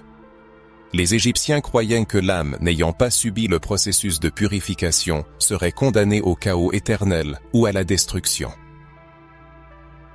Spirituel. Dans la Bible, notamment dans l'Ancien Testament, nous voyons des prophètes et des prêtres qui soulignent constamment la nécessité de purifier le cœur et le corps pour établir une connexion avec le Seigneur. Cependant, l'influence de l'Égypte dépasse largement les concepts spirituels, pénétrant la sphère du symbolisme et des récits. L'Ankh, le symbole égyptien de la vie éternelle, en est l'un des exemples les plus frappants. Ce n'est pas un hasard si ce symbole apparaît sur des images qui ont ensuite été adoptées par certaines traditions chrétiennes comme symbole de la vie en Christ. L'idée du jugement dernier égyptien, où le cœur du défunt était pesé sur une balance contre la plume de la vérité, a anticipé le système moral de rétribution et de punition qui s'est ensuite cristallisé dans le christianisme et le judaïsme. Comme si les Écritures sacrées avaient rassemblé des fragments de cette sagesse ancienne, les adaptant à un nouveau contexte et à un nouveau peuple. Tout en conservant l'essence du message divin. La figure du pharaon, souvent perçue exclusivement comme un dirigeant terrestre, jouait également un rôle spirituel important. Il était l'intermédiaire entre les dieux et le peuple, garant de l'ordre et de la justice divine sur terre. Cette notion d'intermédiaire est encore plus clairement exprimée dans le Nouveau Testament avec Jésus-Christ, qui est présenté comme le seul chemin vers Dieu et l'intermédiaire entre Dieu et les hommes. Nous voyons ici un lien historique qui traverse les siècles. La religiosité égyptienne a préparé le terrain pour une compréhension plus profonde de la médiation divine, qui a été plus pleinement révélée dans les Écritures sacrées. L'Égypte, souvent appelée le pays des mystères, conserve encore de nombreux secrets liant ses pratiques religieuses aux révélations bibliques. Les pyramides, les temples, les inscriptions hiéroglyphiques, tout cela peut être considéré comme un code spirituel cherchant à relier le terrestre au céleste, l'humain au divin. Ces constructions bien plus que de elles sont des centres de pouvoir spirituel, ce qui relève des rituels de purification, de protection et d'établissement de lien avec les dieux. Si la spiritualité égyptienne représente un chapitre fondamental dans la compréhension des origines des idées de paradis, d'enfer, de purification et de jugement, qui intrigue nombreux ceux qui étudient la Bible. En étudiant la Bible,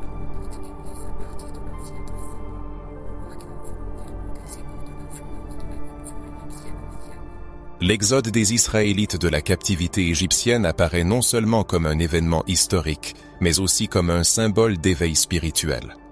C'est un chemin de la dépendance servile à la liberté, de l'obscurité de l'ignorance à la lumière de la révélation, de la mort spirituelle à une nouvelle vie.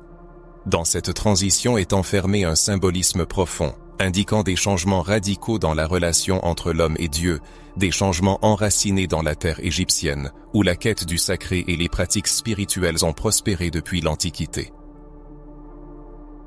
Mais pourquoi la reconnaissance de ce lien suscite-t-elle tant de controverses? Pourquoi beaucoup résistent-ils encore à l'idée que l'Égypte ait eu une influence fondamentale sur la formation des enseignements bibliques? La raison réside dans ce que l'on peut appeler un contrôle historique et religieux. Reconnaître les racines africaines des religions abrahamiques signifie pour beaucoup remettre en question la vision établie d'une origine exclusivement européenne ou juive de la foi. Cela remet en cause des paradigmes familiers, ce qui peut être douloureux, mais en même temps enrichit notre compréhension, car seule la connaissance de toute la vérité permet d'approfondir la foi et la conscience spirituelle. L'éveil à cette vérité est capable de changer notre perception de la Bible et de la spiritualité en général. La prise de conscience que les origines du monothéisme et des enseignements sacrés remontent à des cultures plus anciennes et diverses élargit nos conceptions de ce que signifie suivre Dieu. Nous commençons à comprendre que le message divin n'est pas la propriété exclusive d'un peuple, d'une culture ou d'un texte, mais qu'il s'adresse à toute l'humanité en tout temps. Et c'est précisément ce message universel qu'il faut restaurer, non pas comme un motif de rivalité entre les croyances, mais comme une reconnaissance de la richesse spirituelle qui existait bien avant l'apparition des Écritures. Reconnaître l'Égypte comme l'une des sources fondamentales des idées spirituelles est aussi un acte de justice historique et spirituelle. Cela signifie reconnaître que la foi qui a transformé le monde est le résultat d'un héritage collectif, fondé sur l'expérience.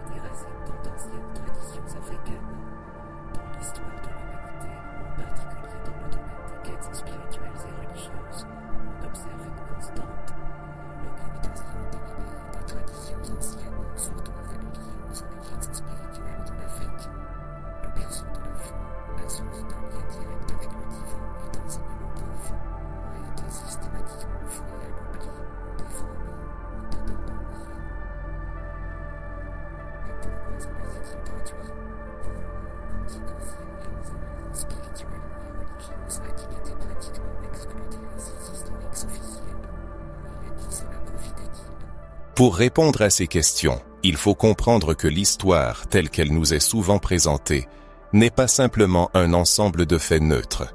C'est une construction soigneusement élaborée, et ceux qui détiennent le pouvoir contrôlent cette construction. Pendant des siècles, les empires coloniaux et religieux ont affirmé leur domination non seulement sur le plan politique, mais aussi sur les plans culturels et spirituels. Ils comprenaient que pour maintenir leur pouvoir, il était nécessaire de contrôler le récit, de définir ce qui serait considéré comme vrai, et ce qui serait voué à l'oubli. L'ancienne spiritualité africaine, avec ses racines monothéistes, ses rites de purification, sa foi en l'au-delà et le jugement divin, représentait une menace palpable pour l'ordre établi. Il est facile d'imaginer l'influence d'une religion lorsqu'elle est perçue comme une source unique et incontournable de vérité spirituelle. Ceux qui contrôlent cette source obtiennent le pouvoir de façonner les esprits, de dicter les comportements et de légitimer les structures politiques et sociales. Et si les traditions spirituelles africaines, avec leur profonde sagesse, avaient été universellement reconnues, cela aurait pu saper le monopole des grandes religions organisées, en particulier celles qui dominent le monde occidental. L'occultation historique n'était pas une coïncidence, mais une stratégie soigneusement élaborée. Les colonisateurs européens, arrivant sur le continent africain, ne cherchaient pas seulement à contrôler les territoires et les ressources, mais aussi à dominer spirituellement. Ils apportaient leurs propres croyances religieuses, doctrines et visions du monde, les imposant aux populations locales. Une partie importante de ce processus consistait à nier et à discréditer les croyances indigènes. Les religions africaines étaient stigmatisées comme paganisme, superstition et idolâtrie.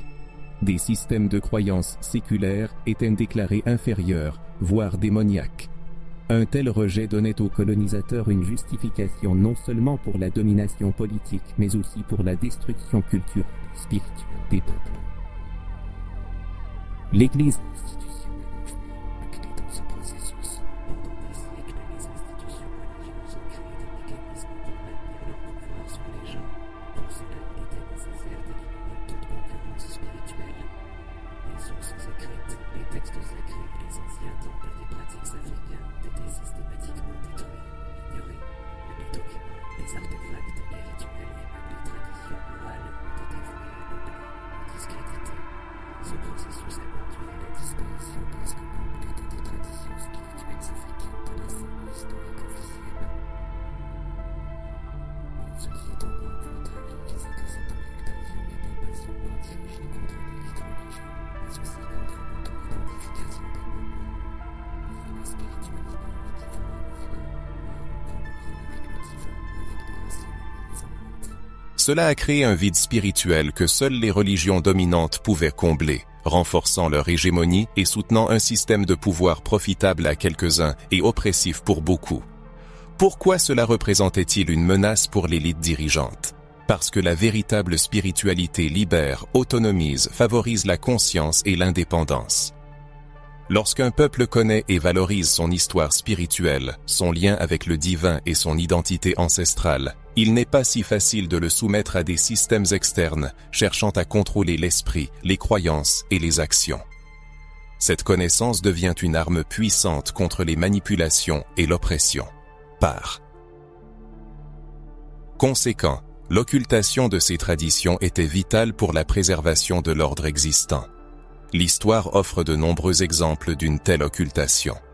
Les rapports des premiers missionnaires européens mentionnent la destruction de temples africains, l'interdiction de rituels et la persécution des chefs spirituels traditionnels.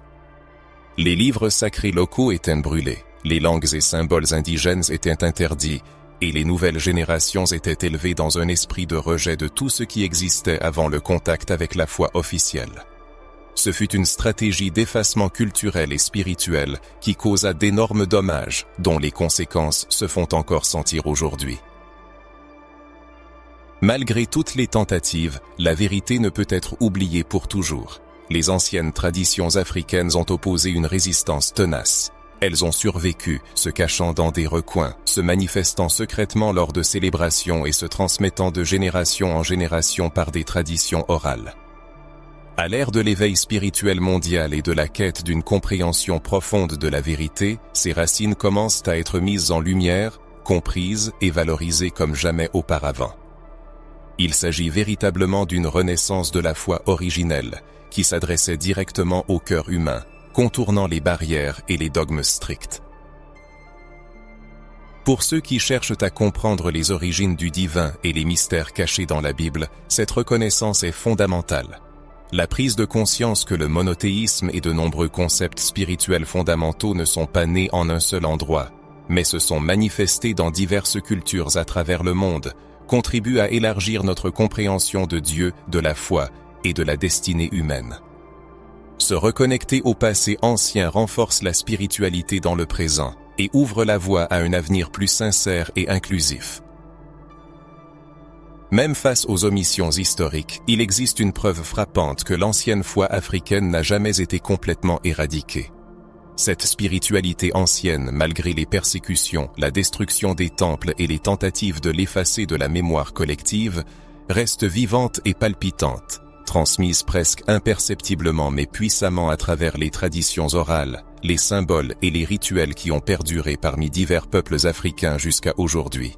De plus, ces racines spirituelles résonnent également dans le christianisme moderne, souvent de manière voilée, mais sans équivoque pour ceux qui savent où chercher. La tradition orale est devenue un allié fiable dans cette survie. De nombreux peuples africains, principalement sans écriture au cours des premiers millénaires, ont conservé leur connaissance spirituelle en racontant des histoires, en exécutant des chants sacrés et en éduquant les jeunes par des proverbes et des métaphores pleins de sens profond. Cette tradition orale servait de code secret, un héritage vivant qui se transmettait de génération en génération, même sous la menace d'être déclaré hérétique par les nouvelles autorités coloniales et religieuses. Les histoires du Dieu créateur, du voyage de l'âme et des esprits qui guident et protègent ont été conservées par les anciens et les chefs spirituels, souvent au risque d'être condamnés par les nouvelles autorités coloniales et religieuses. Au-delà de la tradition orale, les symboles sacrés constituent une autre forme éclatante de résistance et de préservation. L'Ankh, peut-être le symbole le plus connu de l'Égypte ancienne, incarne la vie éternelle, le lien entre le ciel et la terre, l'énergie vitale qui soutient toute la création. Ce symbole, sous diverses variantes, se retrouve même dans les églises et les artefacts chrétiens. Mais il n'y a pas que l'Ankh. D'autres signes, tels que l'œil d'Horus symbolisant la protection et la santé, et le scarabée, associé au renouveau et à la résurrection, portent des messages spirituels qui trouvent des parallèles dans les idées chrétiennes de protection divine, de guérison spirituelle et de renaissance en Christ. Il est frappant d'observer comment les symboles anciens n'ont pas disparu sans laisser de traces, mais ont été organiquement intégrés dans le nouveau tissu des croyances, se transformant et acquérant de nouvelles significations, parfois détachées de leur sens originel. Cela témoigne d'un lien profond et invisible entre le christianisme et l'héritage spirituel de l'Afrique, d'un pont jeté à travers les siècles, unifiant représentation et rites. Beaucoup ne soupçonnent pas que les processions solennelles, l'accompagnement musical, les chants et même certains rituels de purification, si caractéristiques des communautés chrétiennes africaines, puisent leurs racines dans des traditions anciennes, formant une identité spirituelle unique, multiforme et puissante. La conservation des rites de purification, des pratiques de prière, des sacrifices et des jeûnes constitue une preuve convaincante que l'ancienne spiritualité africaine n'est pas une simple page d'histoire. Dans de nombreux coins du continent, les rituels d'initiation, les cérémonies de guérison et les fêtes en l'honneur des ancêtres sont encore célébrés avec la même ferveur qu'il y a des millénaires. Ces rites témoignent d'un lien continu et direct avec le monde des esprits, les ancêtres et le Créateur suprême. On croit que la protection et la bénédiction divine accompagnent ces pratiques, confirmant l'idée que la spiritualité n'est pas simplement une question de foi, mais une expérience vivante et palpable, partie intégrante de la vie quotidienne. Même dans le christianisme africain moderne, on peut observer des échos clairs de cet héritage. Dans les églises du Nigeria, du Ghana, du Congo et d'Éthiopie, des éléments musicaux, des danses, des symboliques et des formes de culte rappelant les rites anciens sont organiquement intégrés à la liturgie. L'utilisation des tambours, la danse comme expression de louange, l'encens et la vénération des chefs spirituels, dotés des traits des anciens prêtres, sont tous une continuation directe d'une foi qui a résisté, s'est adaptée et a renaît sous une forme renouvelée. L'influence de la spiritualité africaine ne se limite pas aux frontières du continent. Dans la diaspora africaine, en particulier en Amérique du Nord et du Sud, des traditions religieuses telles que le candomblé, la santeria et l'umbanda conservent un lien profond avec les racines africaines, s'entremêlant avec des éléments du christianisme. Ces religions syncrétiques sont un témoignage vivant que l'ancienne spiritualité africaine a non seulement survécu, mais s'est également réinterprétée, atteignant de nouveaux horizons et continuant d'influencer des millions de personnes dans le monde entier. Cette résistance spirituelle est un triomphe sur l'oubli, une preuve incontestable que l'ancienne foi ne s'est pas éteinte, mais s'est transformée. Il existe des manifestations plus subtiles de la survie de cette spiritualité, souvent inaperçues. L'idée même de la vénération des ancêtres, si caractéristique des religions africaines, résonne avec la vénération chrétienne des saints et des martyrs. Si pour les Africains, le lien avec les ancêtres est un moyen de maintenir la connexion avec le divin, pour de nombreux chrétiens, ce lien se manifeste par l'intercession des saints. Cette pratique présente des parallèles évidents et fait l'objet de débats historiques précisément en raison de cette influence indirecte. Cette interconnexion spirituelle montre que les frontières entre les religions ne sont pas aussi strictes qu'on le croit généralement, et qu'il existe un flux de connaissances et de foi qui traverse les cultures et les époques. Un aspect fascinant est le rôle des histoires et des mythes qui, malgré des différences apparentes, reflètent des thèmes spirituels universels. La lutte entre le bien et le mal, les voyages de l'âme, le sacrifice de soi pour l'humanité et l'espoir de la rédemption. Ces thèmes, présents dans les récits africains et bibliques, indiquent une source spirituelle commune ou une inspiration mutuelle. Cela nous invite à dépasser les barrières religieuses et culturelles et à reconnaître l'unité dans la quête humaine du sacré. Il est important de souligner que les signes de la survie de l'ancienne foi africaine nous incitent à repenser nos conceptions de la spiritualité. Ils nous appellent à reconnaître que la recherche de Dieu et de la vérité n'est pas unilatérale et n'appartient pas exclusivement à une seule nation ou tradition. Au contraire, elle est universelle et multiforme, enracinée dans une histoire profonde et complexe. Accepter cette idée libère, permettant de respecter et de valoriser la diversité des manifestations spirituelles, en réalisant qu'elles pointent toutes vers un Dieu créateur unique. L'ancienne foi africaine a-t-elle réellement survécu et se manifeste-t-elle dans les symboles, rituels et pratiques modernes, même dans le christianisme? Sommes-nous conscients de ce lien? Lorsque l'on mentionne la Bible, on imagine souvent des histoires se déroulant au Moyen-Orient, dans les déserts, à Jérusalem ou en ancienne Judée. Cependant, la présence africaine dans les récits bibliques est significative et fondamentale, bien que rarement soulignée.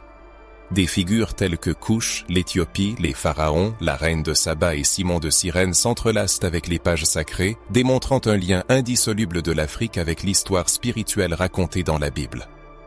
Cela pousse à se demander pourquoi cette présence africaine a été minimisée et comment cela est lié au contexte plus large des racines africaines de la foi. Couche, par exemple, est mentionné à plusieurs reprises dans l'Ancien Testament comme une région et un peuple d'une grande importance. La Bible mentionne les descendants de Couche, fils de Cham et petit-fils de Noé, comme faisant partie des peuples anciens qui habitèrent la terre. Couche était connu pour sa force, sa sagesse et son lien spirituel. Ce n'était pas seulement un lieu géographique, mais un symbole de force et de spiritualité. L'Éthiopie, une partie du territoire de Couche, apparaît dans de nombreux textes comme une nation respectée, même par le peuple d'Israël. Isaïe mentionne l'Éthiopie dans diverses prophéties, soulignant son importance dans le plan divin.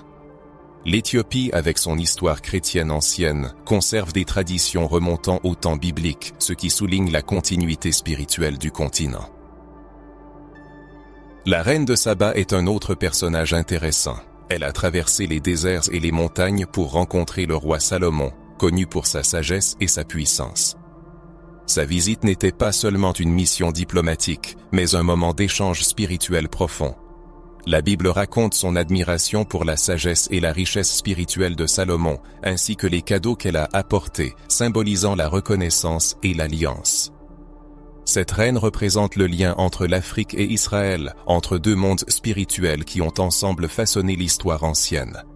Cependant, son importance reste peu étudiée, peut-être parce que mettre en avant une reine africaine au centre du récit biblique pourrait remettre en question les récits eurocentriques qui prédominent encore aujourd'hui. Dans les récits bibliques, une place particulière est accordée aux pharaons égyptiens. L'Égypte est le théâtre d'événements clés, notamment dans le livre de l'Exode. Le pharaon y apparaît non seulement comme un souverain terrestre, mais aussi comme un symbole spirituel, défiant la puissance du Tout-Puissant. Même au-delà de l'histoire de la libération des Israélites, l'Égypte incarne une terre au riche héritage culturel et spirituel, où le peuple de Dieu a passé une grande partie de son histoire. Le pharaon, en tant que lien entre les dieux et les hommes, entretenait un lien symbolique avec le monde divin, ce qui se reflète dans les conceptions bibliques du leadership spirituel et de la médiation.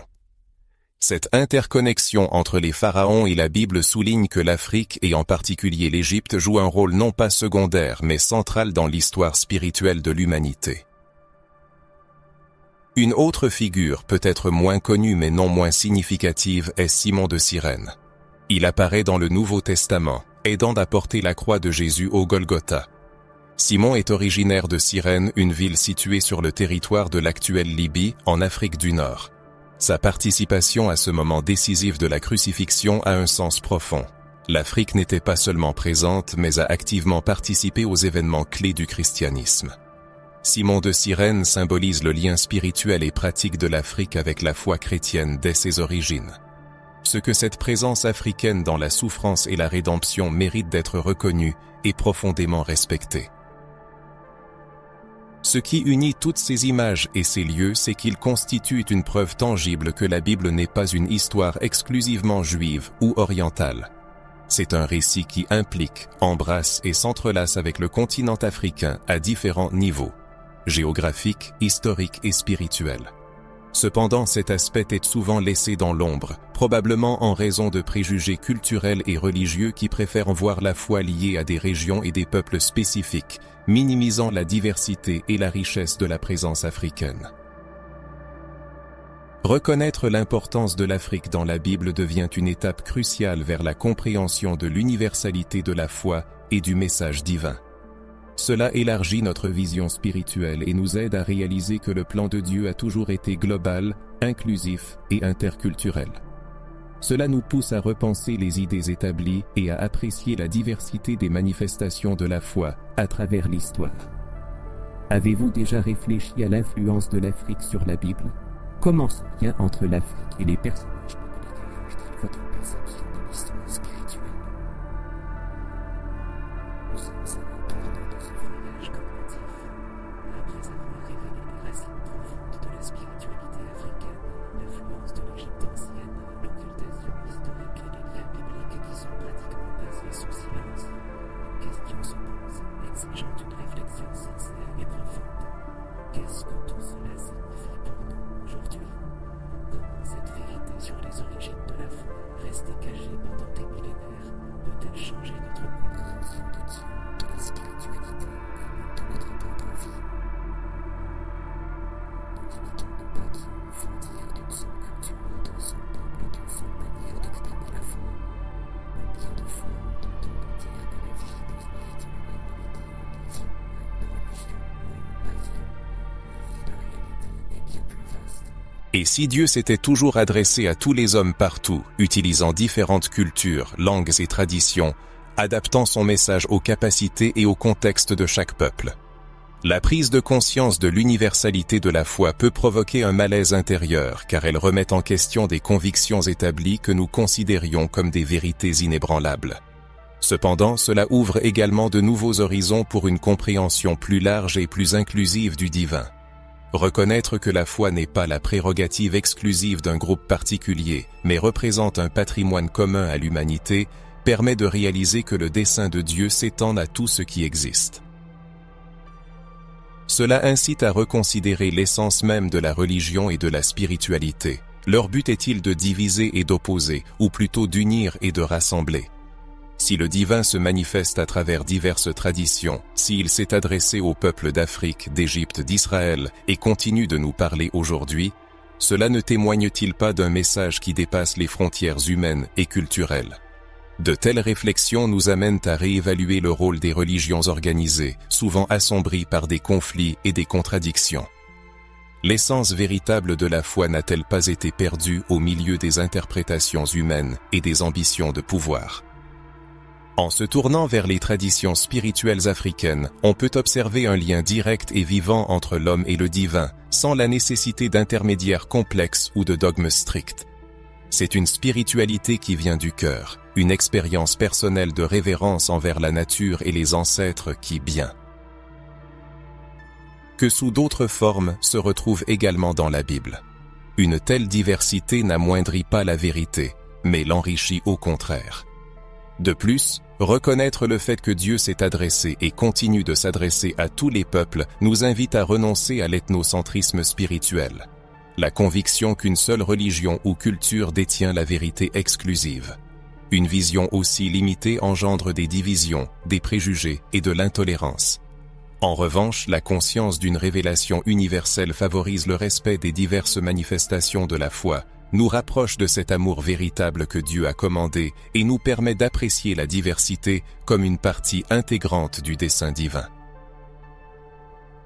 Cet éveil nous pousse également à l'introspection. Comment vivons-nous notre spiritualité? Les dogmes ne nous entravent-ils pas, nous éloignant de ce que Dieu a prévu pour nous? Sommes-nous ouverts à entendre la voix de l'Esprit qui résonne aujourd'hui à travers différentes voix, histoires et cultures? La vérité révélée sur les racines africaines montre que la spiritualité n'est pas une question de formalité, mais une question d'authenticité et de lien sincère avec le Créateur. Il est important de souligner que le but de ces réflexions n'est pas de minimiser une foi ou une tradition quelconque, mais d'élargir notre compréhension. Dieu dépasse toutes les limitations humaines et son message s'adresse à tous et à chacun. En acceptant cela, nous commençons à vivre une foi plus profonde, plus inclusive et plus vraie, qui honore à la fois l'histoire et la diversité de l'humanité.